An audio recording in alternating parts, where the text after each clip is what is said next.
dari saya sebagai ulama Pancasila, Jenderal Angkatan Udara berbintang 4, sekaligus Imam Mahdi, hanya bisa menyampaikan kepada pengikutnya, umatnya yang ada di sini dan yang ada di TikTok juga, yang mengakui, yang telah menonton dan yang telah mengikuti, sama. Ada seorang bapak-bapak mengaku menjadi Imam Mahdi. Ingat Bapak Ibu, yang mengaku menjadi Imam Mahdi itu setiap tahun akan ada. Setiap tahun akan ada. Pertanyaannya adalah, kok bisa ada orang mengaku Imam Mahdi? Apa sebab? Sebabnya dha'ful ilmi, kekurangan pengetahuan tentang ilmu. Ada poin yang ketiga, asabiyah, ta'assub, fanatik atau fanatisme. Wa asyhadu anna Muhammadan abduhu wa rasuluhu la nabiyya ba'da. Allahumma salli wa sallim wa barik ala hadha an-nabiyil karim. Allahumma salli ala Muhammad wa ala ali Muhammad fil alamin innaka Hamidum Majid. Ya ayyuhan nasu taqu rabbakum alladhi khalaqakum min nafsin wahidah wa khalaqa minha zawjaha wa batha minhuma rijalan katsiran wa nisaa'a wattaqullaha alladhi tasaaluna bihi wal arham innallaha kana 'alaikum raqiba. Wa qala Allah ta'ala ya ayyuhalladzina amanu taqullaha wa qulu qawlan sadida yuslih lakum a'malakum wa yaghfir lakum dhunubakum wa may yuti'illaha wa rasulahu faqad faza fawzan 'azima. Puji syukur kehadirat Allah dengan mengucapkan alhamdulillah rabbil alamin. Bersalawat kepada Nabi dengan mengucapkan Allahumma salli ala Muhammad wa ala ali Muhammad fil alamin innaka Hamidum Majid. Bapak Ibu sekalian yang berbahagia, mudah-mudahan di Isya ini Allah memberikan rahmat dan karunia-Nya serta keberkahan-Nya kepada kita semua. Insyaallah yang hadir malam hari ini husnul khatimah dan istiqamah sampai akhir bulan suci Ramadan, dan kelak insyaallah kita termasuk orang-orang yang menang di akhirnya. Amin ya rabbal alamin. Bapak Ibu sekalian yang berbahagia, malam hari ini dalam tulisan Majelis Ulama Indonesia ada 12 indikasi atau indikator terjadinya aliran atau munculnya aliran sesat.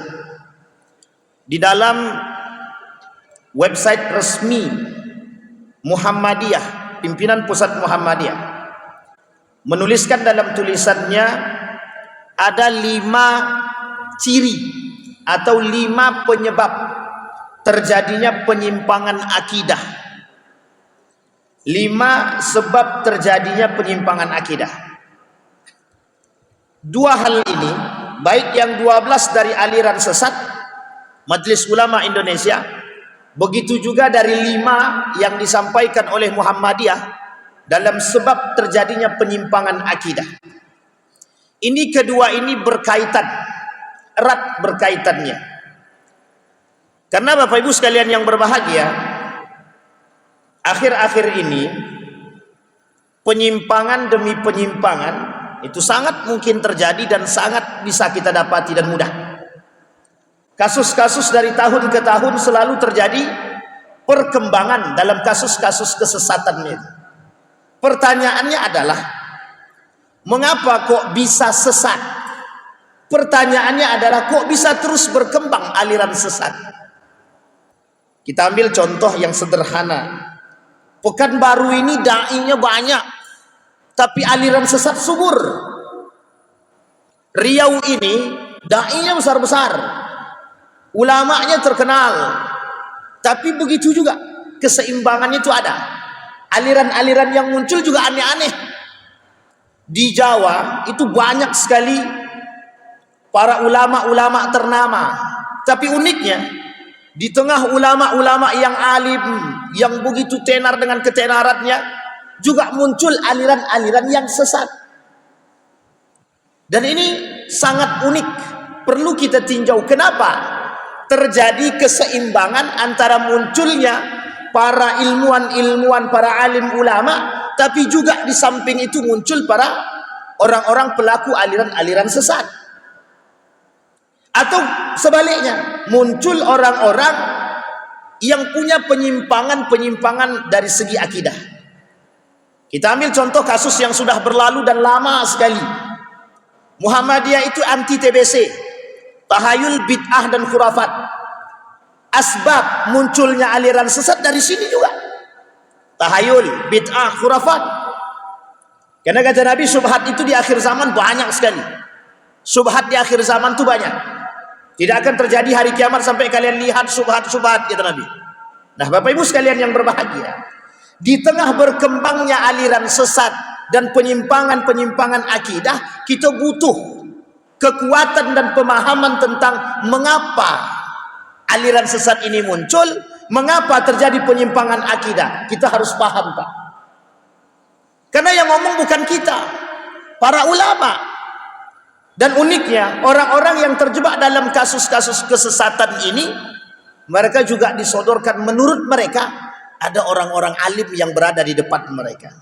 Nah, Bapak Ibu sekalian yang berbahagia, malam hari ini saya ingin nukil 12 poin dari Majelis Ulama Indonesia.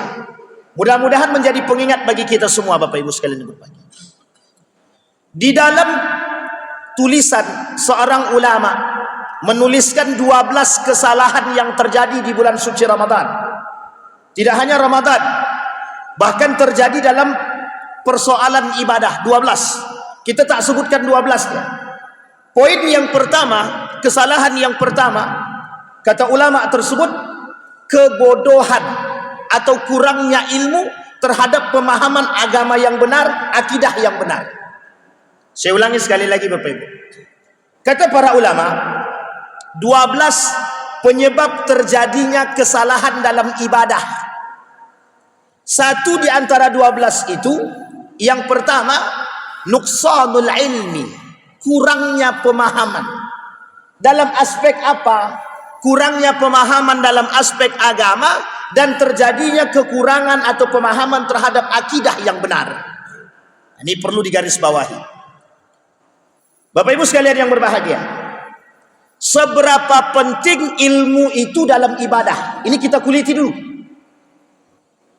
Kata Allah, hal yastawil ladina ya'lamuna wal ladina la ya'lamun. Sama ada orang yang berilmu dengan tak berilmu? Tak sama.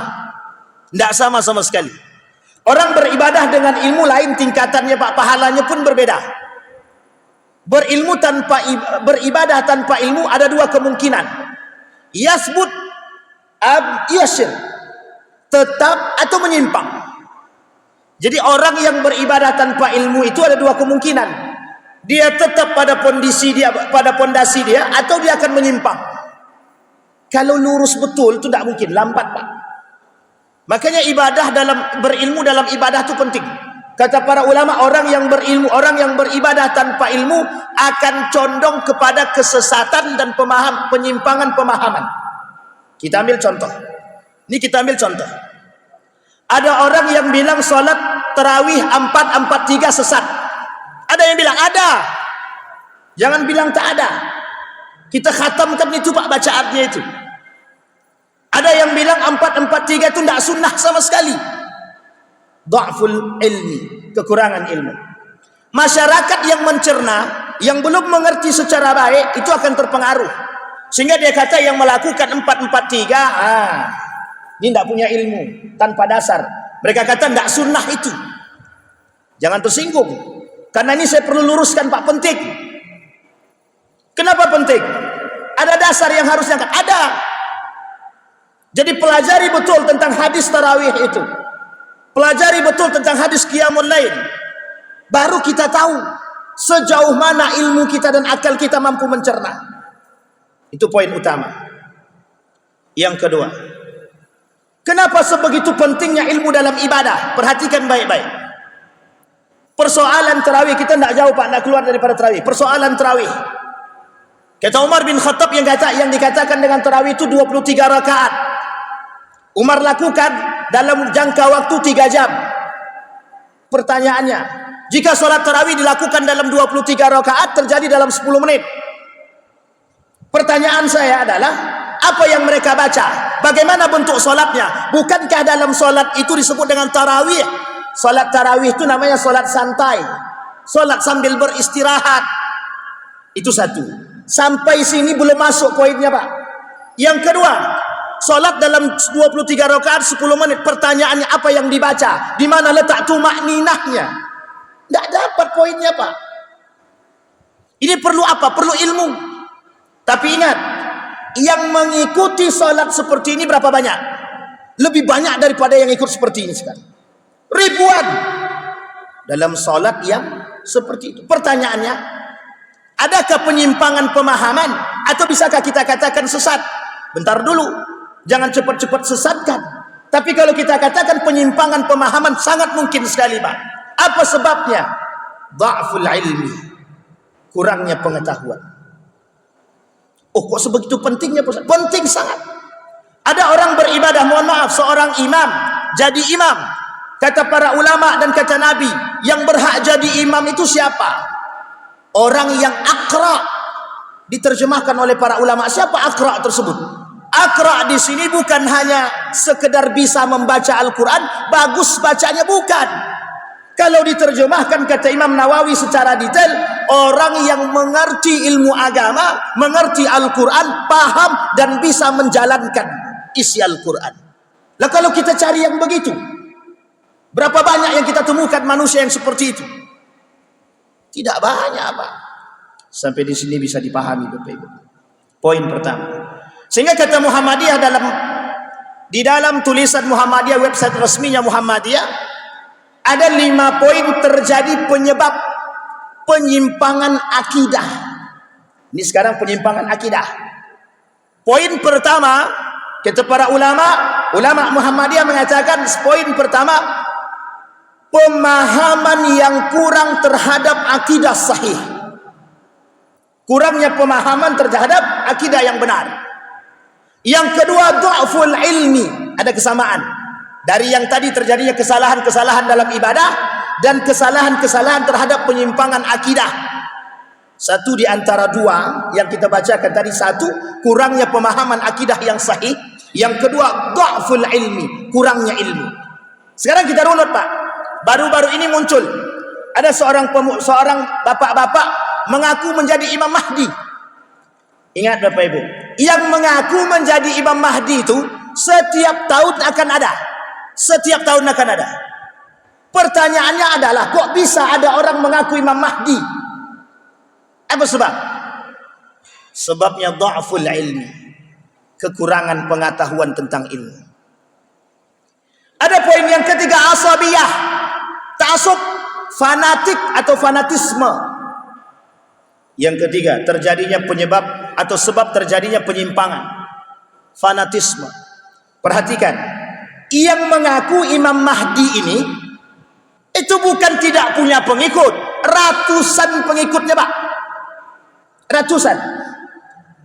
Buya Hamka tidak pernah deklarasi aku ini Imam Mahdi, tidak pernah dia.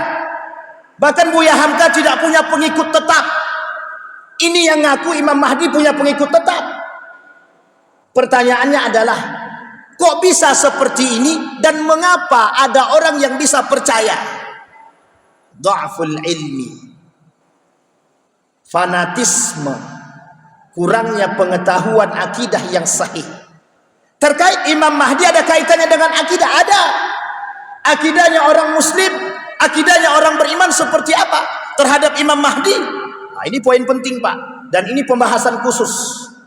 Tidak bisa dibahas dalam waktu yang singkat, tidak bisa. Coba bayangkan, kenapa kok muncul di tengah umat manusia orang-orang yang kemudian mengaku menjadi nabi, mengaku menjadi malaikat, mengaku menjadi Tuhan. Dan mengapa mereka tidak mengaku menjadi iblis? Tidak ada yang mengaku menjadi syaitan, tidak ada. Kenapa? Karena kata syaitan, manusia itu, setan itu terbagi dua. Kata Allah, setan itu terbagi dua. Minal jinni wal ins. Setan itu ada dua. Satu dari bangsa jin dan yang kedua dari manusia itu sendiri. Makanya tidak ada manusia yang mau ngaku jadi setan, itu tidak ada. Kenapa? Karena setan. Makanya kenapa hadis yang lemah, ada hadis yang lemah mengatakan syaitan itu di bulan Ramadan dibelenggu. Hadisnya lemah. Hadisnya lemah, tidak kuat, tidak sahih. Setan itu dibelenggu. Pertanyaannya, kok dibelenggu setannya, kok masih ada yang tidak puasa? Lah yang setannya manusia, gimana mau puasa? Jangan tersinggung, karena memang begitu kenyataannya, Pak. Disampaikan oleh Syekh Habib Hasan Al-Khaf Bahkan Nabi mengatakan ada orang kelak di akhir zaman itu memang sengaja tak berpuasa. Memang mereka tak mau puasa. Bukan karena sakit, bukan karena musafir. Meninggalkan puasa dengan sengaja. Apa kata Nabi dalam hadis yang juga dianggap lemah? Kata Nabi dalam hadisnya, orang yang sengaja meninggalkan puasa, selama 1 tahun dia mengkodok puasanya, Allah tidak mau terima puasa dia. Coba bayangkan. Tapi meskipun hadisnya tidak kuat, oleh para ulama diambil fadilah. Jadi Bapak Ibu sekalian yang berbahagia, apa penyebabnya? Kenapa ada orang hari ini menganggap remeh puasa? Alah, tidak usah puasa, nanti tinggal taubat aja kepada Allah. Yattakiluna bi'afwillah wa yuhmiluna al-amal. Kata Imam Al-Ghazali, orang seperti ini meremehkan, orang seperti ini memudahkan ampunan Allah dan meremehkan ibadah-ibadah, termasuk puasa itu sendiri. Padahal puasa ini Bapak Ibu sekalian yang berbahagia, kata Hasan Al-Banna, pembentuk karakter. Pembentuk karakter. Lah kalau karakternya seperti ini, bulan Ramadan harusnya bisa membentuk karakter dia, tapi tak jadi bentuk, Pak. Oleh ulama yang lain mengatakan Ramadan ini tempat ketakwaan tertinggi. Kata para ulama, Ramadan tempat untuk menilai ketakwaan seorang tertinggi. Karena di Ramadan disediakan lapangan ketakwaan dan pahala yang begitu luas. Tapi kok bisa salah pemanfaatan? Yang harusnya kita mengejar pahala, yang harusnya kita memperbaiki ibadah, kok bisa? Kita lagi sedang tidak mengkritik orang, tapi kita ingin mengatakan, mengatasi problem. Jangan sampai umat muslim tertipu dengan kondisi-kondisi hari ini. Apa contohnya? Jangan sampai tertipu dengan persoalan-persoalan tersebut. Termasuk persoalan sholat tarawih yang 23 rakaat dikerjakan dalam 10 menit. Bapak Ibu sekalian yang berbahagia, ini harus kita jadikan perhatian. Kenapa? Ini saya sampaikan Bapak Ibu. Karena manusia, orang beriman akan nyaman dengan sholat. Orang yang tidak beriman akan cari di mana masjid paling cepat selesai sholatnya. Betul apa salah? Bapak-bapak, betul apa enggak? Betul gitu deh. Dicari yang paling cepat. Kalau ada imam masjid tersebut 1 juz 1 malam, tidak akan banyak yang sholat di situ, Pak.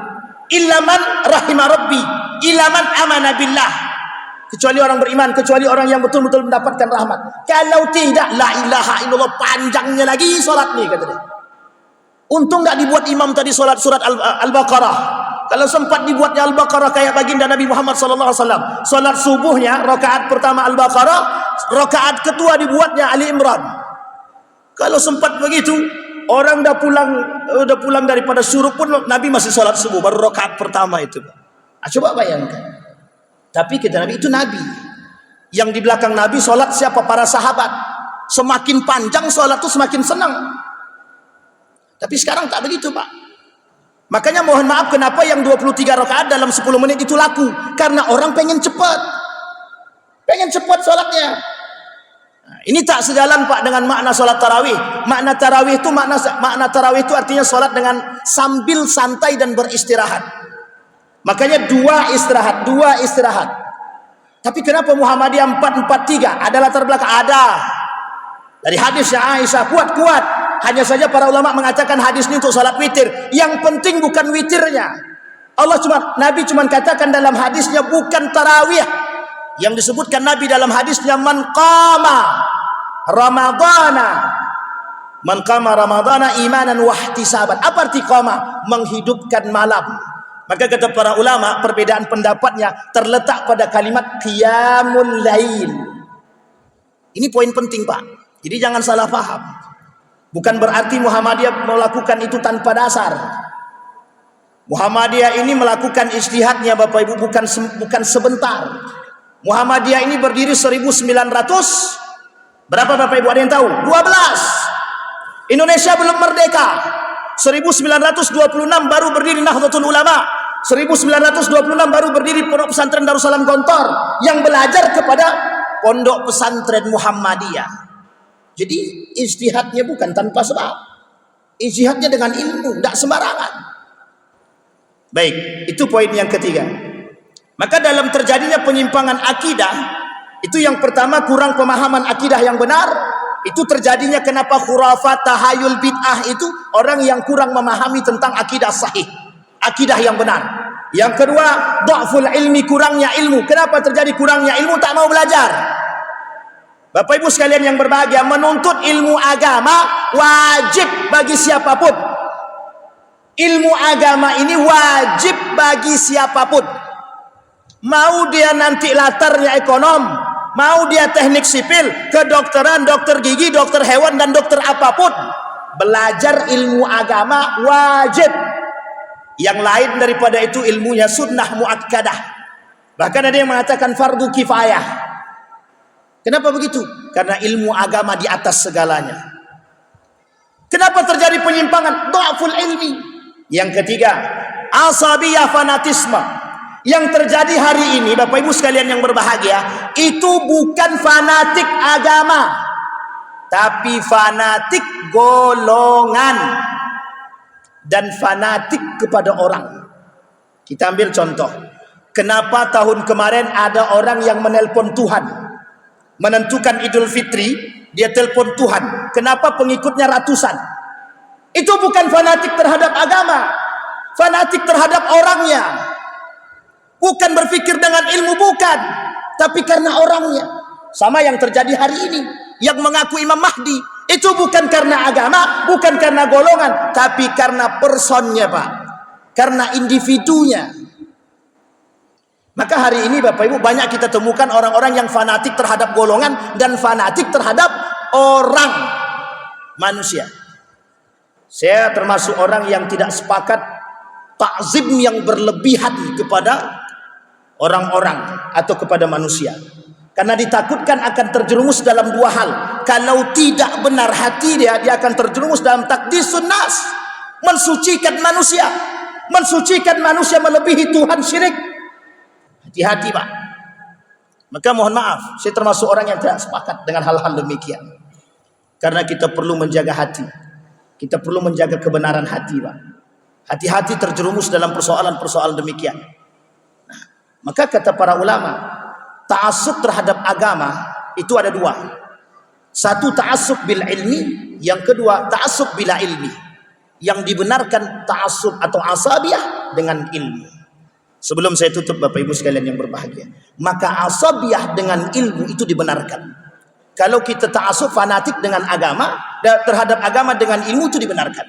Bahkan Allah kata dalam Al-Quran, la taghlu fi dinikum, jangan kalian berlebihan dalam agamamu. Ada alasan? Ada. Karena ditakutkan orang yang tidak berilmu berlebihan dalam beragama, yang terjadi cuma dua, mengkafirkan orang dan menyesatkan orang. Cuma itu yang terjadi. Karena konteks ini kata para ulama yang kelak akan banyak timbul di akhir zaman. Hati-hati Bapak Ibu sekalian yang berbahagia. Maka yang dibenarkan oleh agama adalah fanatik terhadap agama dengan ilmu. Kalau orang sudah radikal terhadap agama dengan ilmunya, dia bisa membedakan mana yang hak dan mana yang batil, mana yang benar, mana yang salah, dan mana yang sifatnya furuk, mana yang sifatnya tidak furuk. Bisa dipahami Bapak Ibu sekalian yang berbahagia? 3 poin yang kita sampaikan malam hari ini, mudah-mudahan menjadi penuntun ibadah kita agar lebih baik kelak, dan mengetahui ciri khas karakter daripada penyimpangan-penyimpangan akidah yang paling banyak terjadi di akhir zaman. Maka kata Nabi, tidak akan terjadi hari kiamat sampai kita akan melihat begitu banyak, menyaksikan begitu banyak golongan-golongan yang diantara semua golongan itu yang selamat cuma satu, yang lainnya mengaku Islam tapi sesat. Salah satu contohnya adalah Syiah. Mudah-mudahan bermanfaat bagi kita semua. Fa'tabiru ya ulil absar la'allakum tuflihun. Assalamualaikum warahmatullahi wabarakatuh.